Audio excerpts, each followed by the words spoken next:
तर आर पाटील हे माझे ज्येष्ठ बंधू या नात्याने आज आपण सगळेच खरं तर एकही दिवस राष्ट्रवादी काँग्रेसमध्ये असा जात नाही तिची आबांची आठवण येत नाही.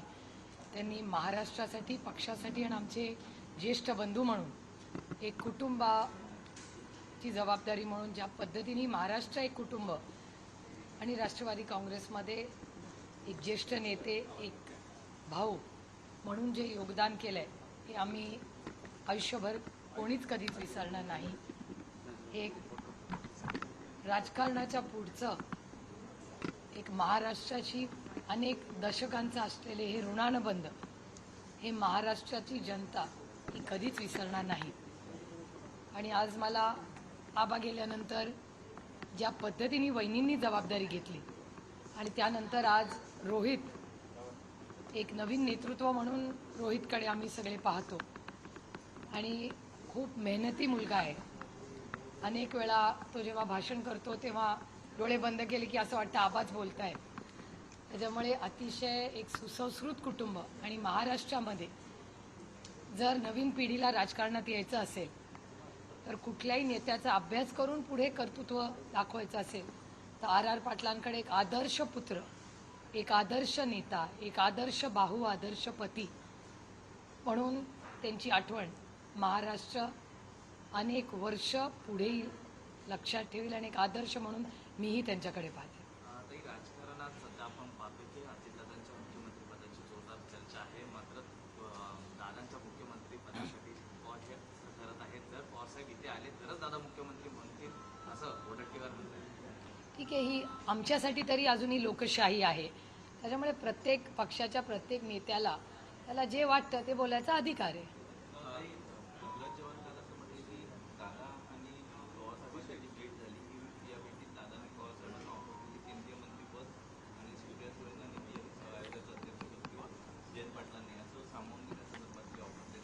एक तर मी त्या मीटिंगमध्ये नव्हते त्याच्यामुळे त्या मीटिंगमध्ये काय झालं हे मला माहिती नाही. पण एक गोष्ट मी तुम्हालाही सांगू इच्छिते की माझ्या आणि दादाच्या जन्माच्या आधीपासून म्हणजे माझ्या एकटीच्याच नाही दादाच्या पण जन्माच्या आधीपासून खरं तर चोरडिया आणि पवार कुटुंबांचे ऋणानुबंध आहेत. आदरणीय पवारसाहेब आणि अतुल चोरडियांचे वडील हे एकत्र कॉलेजमध्ये होते. त्याच्यामुळे आमच्या चोरडिया कुटुंब आणि पवार फॅमिली भेटणं ह्याच्यात काही नवीन नाही, वावगं नाही किंवा आश्चर्यजनकच नाही. कारण का आमचे अनेक वर्षाचे अतिशय प्रेमाचे संबंध आहेत हे सगळ्यांनाच माहिती आहे. एक त्याच्यामुळे चोरडिया कुटुंबाकडे जाणं, भेटणं, एकामेकाच्या सुखदुःखात असणं हे आम्ही चोरडी आणि पवार कुटुंब एकच आहोत. हे 6 दशकाहून जास्त सगळ्यांनाच महाराष्ट्रातल्या त्या पिढीतल्या लोकांना माहिती आहे. पहिला मुद्दा. दुसरा मुद्दा की अनेक वेळा राजकीय मतभेद असतात आणि ते असलेच पाहिजेत एका लोकशाहीमध्ये. लोक विसरतात की ND पाटलांच्या ज्या मिसेस आहेत सरोज पाटील या शरद पवारांच्या सख्या बहीण आहेत. अनेक धोरणांमध्ये शरद पवार आणि ND पाटील हे एकामेकाच्या विरोधात उभे राहिले. म्हणून काय आत्याचं आमच्यावरचं प्रेम किंवा आमचं आमच्या आत्यावरचं प्रेम हे कधीच कमी झालं नाही. आम्ही आमचे राजकीय विचार आणि कौटुंबिक नात्यातला ओलावा याच्यात कधीही अनेक वर्षात कधी अंतर पडू दिलेलं नाही आणि आणणारही नाही. आमच्या कुटुंबाची जी नाती आहेत ती वेगळी आहेत आणि आमची राजकीय मतं ही वेगळी आहेत. आणि त्याच्यामुळे ND पाटलांचं आणि शरद पवारांचं उदाहरण उभ्या महाराष्ट्राने पाहिलेलं आहे. ती प्रगल्भता महाराष्ट्राच्या जनतेनेही दाखवली की ते असं कधीच म्हणले नाही की शरद पवारांचं आणि ND पाटलांचं नातं कसं काय मग जर एवढे टोकाचे मतभेद असतील. पण ते महाराष्ट्राने स्वीकार केलं आणि दोन्ही नेत्यांना महाराष्ट्राने प्रचंड प्रेम दिलं हे उभ्या महाराष्ट्राने पाहिलेलं आहे. तशीच परिस्थिती आज महाराष्ट्रात झालेली आहे. त्याच्यामुळे दादा एका वैचारिक बैठकीत दादाला ते योग्य वाटत असेल तर एका लोकशाहीमध्ये मला असं वाटतं आपण सगळ्यांनीच ते मान्य केलं पाहिजे. आणि आम्ही ज्या विचाराच्या बैठकीत बसतो ती कदाचित काही मुद्द्यांपुरतं दादापेक्षा वेगळी असू शकते. त्याच्यात काही गैर मला वाटत नाही का लोकशाहीमध्ये. ताई पण एकूणच दादा आणि पवारसाहेबांच्या जो नात्यातला नात्यातला ओलावा आहे, त्यामुळे महाविकास आघाडीतल्या नात्यातल्या ओलाव्यामध्ये कुठेतरी कमीपणा येतोय असं दिसतंय, संभ्रम निर्माण होत आहे. अजिबात नाही. मला असं वाटतं आपण माननीय संजय राऊतजींचं आजचं स्टेटमेंट जर पाहिलं असेल सकाळचं, तर तुम्ही हा प्रश्न मला विचारला नसता. दुसरं ताई, नवाब मलिक हे नुकतेच बाहेर आलेले आहेत. आपण देखील भेटून आलेला आहात. तर दुसरीकडे तटकरे साहेब देखील भेटून आलेले आहेत. मात्र आता नेमकी भूमिका कोणाकडे असं सांगितलं जात आहे की अजितदादांकडे त्यांचं जाण्याचा सूर आहे. मला याचं काही माहिती नाही, कारण का मी नवाबभाई आणि त्यांच्या कुटुंबाला त्यांच्यावर झालेल्या अन्याय याच्या विरोधात ज्या पद्धतीने लढलेलं बघितलंय. ज्या नवाबभाईंना अडचणीत कोणी आणलं, नवाबभाईंवर हा अन्याय कोणी केला, नवाबभाईंवर खोट्या केसेस कोणी केल्या, या उभ्या महाराष्ट्राने आणि देशाने पाहिलेल्या आहेत. नवाबभाईंना कुठल्या काळात त्यांच्यावर केस केली, कोणी केली, हे तुम्हाला सगळ्यांनाच माहिती आहे. त्याच्यावर वेगळं मला काय बोलायची गरज नाही. आणि मी नेहमी सत्याच्याच बाजूने असते. आणि कोणी कुठला राजकीय निर्णय काय घ्यायचा हा त्याचा वैयक्तिक प्रश्न आहे. नवाबभाई माझ्यासाठी एक नेहमी सत्याच्या बाजूनी राहिलेला एक द्रष्टा नेता राहिलेला आहे. माझ्यासाठी ते मोठे भाऊ आहेत. आणि ज्या पद्धतीने त्यांच्यावर केंद्र सरकारने जो अन्याय केलेला आहे तो अतिशय म्हणजे ज्या पद्धतीने म्हणजे राजकीय सुडाचा राजकारणाचा एक अतिशय वाईट आणि दुर्दैवी उदाहरण आहे. पण मला असं वाटतं ते काय आत्ता बोलायची ही वेळ नाही. आत्ता त्यांच्या कुटुंबाला ते घरी आलेत याचा आनंद आहे. आम्हालाही आनंद आहे, कारण का माझे ते ज्येष्ठ बंधू आहेत एक. आणि दुसरं, ज्या दुःखातून जे काही त्या कुटुंबांनी सहन केलं आहे ते खरंच म्हणजे हॅट्स ऑफ टू देम. ज्या पद्धतीने अनिल देशमुखांच्या पोरी लढल्या, नवाबभाईंच्या पोरी लढल्या. मी नवाबभाईंना आणि अनिल देशमुख साहेबांना नेहमी सांगते की ज्या पद्धतीने तुमच्या लेखी लढलेल्या आहेत याचा सार्थ अभिमान मला आहे. पवारसाहेबांनी मलिकांची बोलणं झाले का, विचारपूस केली? मला नाही माहिती. मला पवारसाहेब रोज काय करतात त्याच्यावर मी काय ट्रॅक ठेवत नाही. ताई, दुसरीकडे चर्चा अशी आहे, मुख्यमंत्र्यांनी स्टेटमेंट केलेलं आहे की अनेक वर्षांपासून मला चेकमेट करण्याचा प्रयत्न सुरू होता, मात्र त्यात त्यांना अपयश आलं. मला कुठल्या कॉन्टेक्स्टमध्ये गेले मला नाही माहिती बाबा. मी एक ऐकलेलं नाही स्टेटमेंट, त्याच्यामुळे कुठल्या कॉन्टेक्स्टमध्ये माननीय मुख्यमंत्री म्हणले हे मला माहिती नाही. मैम हिंदी में बोलिए, आज आर पाटिल इस कार्यक्रम में आप आए, कार्यक्रम नहीं है. पुण्यतिथि है आज। आर पाटिल जी को श्रद्धांजलि अर्पण करने के लिए हम सब यहाँ आए हैं. आर पाटिल जी सिर्फ राष्ट्रवादी कांग्रेस पक्ष के नेता नहीं थे, महाराष्ट्र के एक बड़े नेता थे. और आज भी मेरे लिए उनके मन में प्यार, मैं आज भी उनको बहुत मिस करती हूँ, क्योंकि एक सत्य के साथ रहने वाला, लड़ने वाला महाराष्ट्र का एक बड़ा नेता. आज भी किसी को राजनीति में आना हो, एक आदर्श नेता, अगर किसी को उनका पूरा होमवर्क करके आगे नेता बनना हो तो एक आदर्श नेता की तरफ आर पाटिल की तरफ आज भी महाराष्ट्र की जनता देखती है. सिर्फ बहुत नेता है वो आके चले जाते, लेकिन एक नेता ऐसा होता है जो हमेशा दिल में रहता है. वो दिल में आज भी धड़कने वाला नेता कौन है तो वो आर पाटिल जी है. हम सब उनको बहुत मिस करते हैं. ऊपर से दूसरी बात है, उनके जाने के बाद हमारी भाभी जो कभी भी पहले बाहर पॉलिटिक्स में नहीं थी, उन्होंने बहुत बड़ी जिम्मेदारी दी. सुमन भाभी ने बहुत अच्छा काम किया. और आज आप देखेंगे कि जिस तरह से रोहित, उनका बेटा, जिस तरह से लड़ रहा है, ये हमारे लिए एक बहुत बड़ी बात है. रोहित पवार और रोहित पाटिल आज दोनों बीड़ गए हैं और ये नई युवा पीढ़ी महाराष्ट्र की सेवा में लगी हुई है.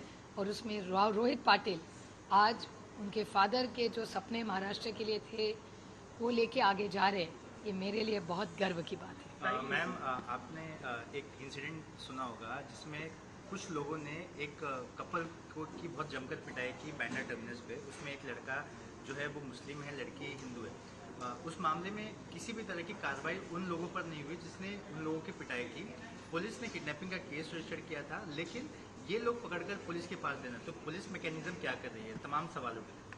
Home ministry has completely failed this state. मैंने पहली बार नहीं बहुत बार बोल चुकी हूँ कि होम मिनिस्ट्री जवाब दे, क्योंकि जिस तरह से क्राइम महाराष्ट्र में बढ़ रहा है, आप नासिक देखिए, आप पूना देखिए, कहाँ कहाँ क्राइम महाराष्ट्र में हो रहा है. और मैं देश में भी, मैंने अमित शाह जी को बहुत बार मैंने ट्वीट भी किया है कि अमित शाह जी, मणिपुर में जैसे प्रॉब्लम्स है, हरियाणा में जैसे प्रॉब्लम्स है, वैसे महाराष्ट्र में भी होम मिनिस्ट्री की नज़रिए ने उन्होंने देखना चाहिए क्योंकि महाराष्ट्र में जो आज देख रहे हैं आप, वो बहुत असुरक्षित ऐसा माहौल है।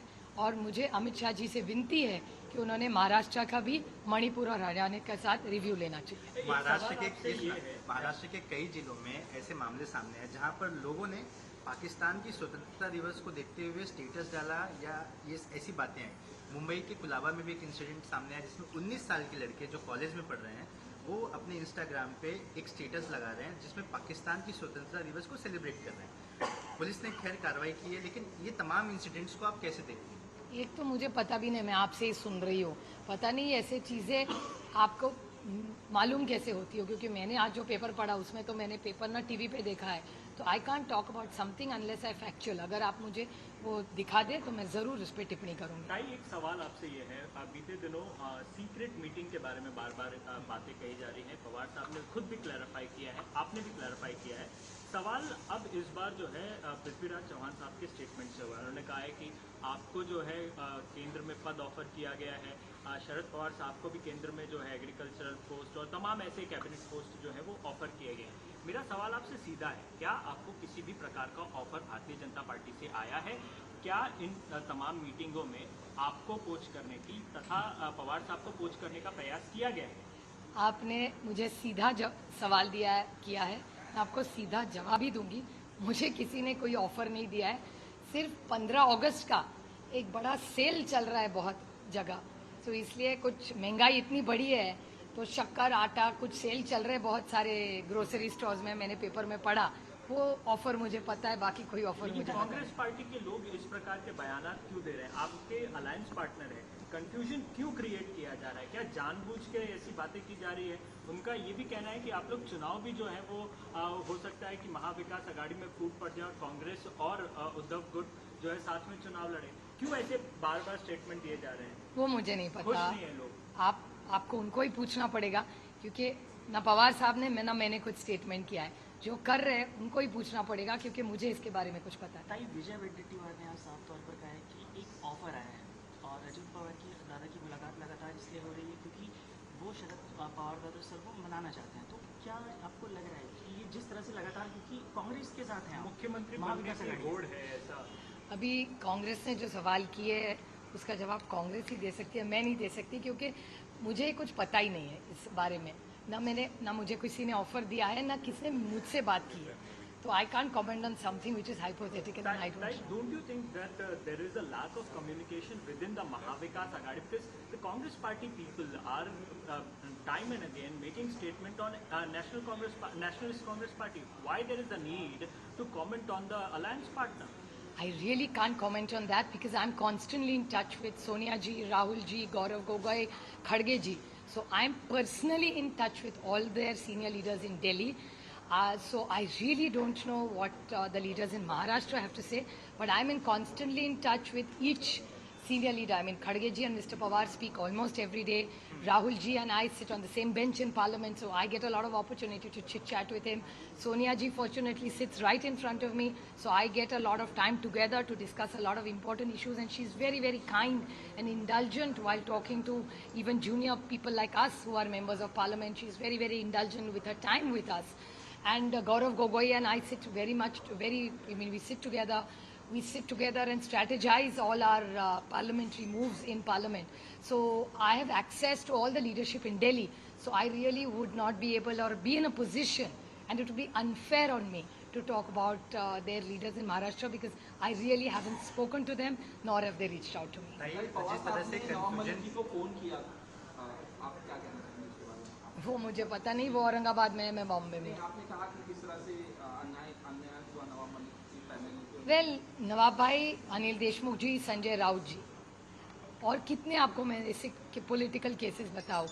आपके ही चैनल पे मैंने देखा था कि एक आरटीआई का रिपोर्ट आया था कि 95% people who have ED and CBI on them are from the opposition. ये आप ही का डेटा दिखा रहा है जो पेपर में और टीवी पे आया था। Point number 1। Point number 2, Anil Deshmukh ji, Sanjay Raut ji और नवाब भाई, मैंने बहुत पास से उनकी फैमिलियों को भी देखा है, उनके बच्चे, उनके नाती, जिस तरह से उन्होंने ये दुख झेला है, जो अन्याय उन पे हुआ है, और करने वाला कौन है ये दुनिया जानती है। तो जिस तरह पॉलिटिकल केसेस इन फैमिलीज पे की है ये बहुत दुख की घटना है और मैं तो हमेशा सत्य के साथ ही रहूंगी और सत्य के लिए कुछ भी करना पड़े उसके लिए लड़ती रहूंगी। और जिस तरह से उनको उनके फैमिली को जब नवाब भाई की तबीयत भी ठीक नहीं थी, जिस तरह से उनको केंद्र सरकार की एजेंसीज ने ट्रीट किया है, ये बहुत दुख की बात हमारे सबके लिए है। बताइए, जिस तरह से कन्फ्यूजन्स क्रिएट किए जा रहे हैं बात स्टेटमेंट्स की वजह से हो रहे होंगे, तो ऐसे में क्या आप और कांग्रेस पार्टी और महाविकास अघाड़ी कोई बैठक करके इस तरह के स्टेटमेंट्स को रोका जाए, ऐसी चीज़ें पेडल ना किया जाए, इस तरह की कुछ बातचीत करने की प्लानिंग कर रहे हैं कि जो जिसको जो बोलना है वो बोल सकता है?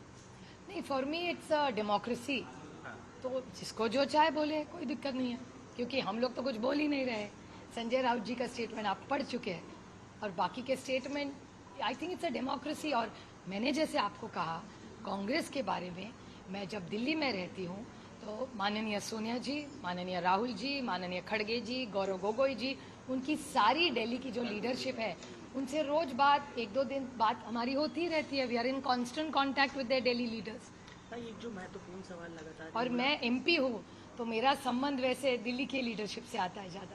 आपकी बात बिल्कुल सही है मैम, लेकिन जिस तरह से लगातार ये मुलाकातों का दौर चल रहा है, इसके बाद महाविकास अघाड़ी की बाकी पार्टियां जो हैं और खासकर जो राज्य स्तर के जो नेता हैं उनमें लगातार भ्रम की स्थिति उत्पन्न हो रही है। हर किसी की तरफ से इस तरह के बयान अगर सामने आ रहे हैं तो क्या आपको नहीं लगता कि इसे साफ करना चाहिए, यहाँ भी मुलाकात होनी चाहिए? अगर हमारे मन में कुछ खोटी नहीं है तो सफाई किस बात की दे। आने वाले दिनों में 31 तारीख को जो है इंडिया यूनाइटेड अपोजिशन की जो है वो बैठक है, मुंबई में बैठक होगी। एजेंडे क्या होंगे? क्या प्राइम मिनिस्टर फेस को लेकर के कोई चर्चा होगी? मेरे ख्याल से इंडिया का फेस इंडिया है। या आपको याद होगा यही सवाल हमको 2004 में पूछा था और देश के 10 साल मनमोहन सिंह जी एक यशस्वी प्रधानमंत्री रहे। तो मेरे ख्याल से फेस कौन है, इससे ज़्यादा इस देश की सेवा सत्य के साथ कौन करेगा और सचमुच जो करप्शन हो उसके खिलाफ कौन लड़ेगा और जो सच्चाई और देश का विकास है। आपने सीएजी रिपोर्ट भी पढ़े होंगे, 2-4 दिन से बहुत सारे सीएजी रिपोर्ट्स आ रहे हैं। रेलवे के खिलाफ एक सीएजी रिपोर्ट आया है, बहुत सारे डिमांड आज डिपार्टमेंट्स के सीएजी रिपोर्ट्स आ रहे हैं। तो मुझे बहुत चिंता हो रही है और इकोनॉमी के बारे में तो कोई बोल ही नहीं रहा है। आपको पता है देश का डेट कितना है? 1.56 लाख करोड़ इस देश का डेट है। कोई इस पे कुछ बोले? महंगाई पे कोई बोले? बेरोजगारी पे कोई बोले? वो छोड़ के सब चर्चाएं हो रही है। तो इंडिया की जो मीटिंग होगी इसमें जो इस देश का ईमानदार आदमी है उसके लिए एक अच्छा प्रशासन की बात होगी। उसके बाद अच्छे जो धोरण होंगे, good, there will be good leadership with good solutions for the development of the state. Governance के बारे में इंडिया में ज्यादा बात होगी। Thank you so much. Thank you.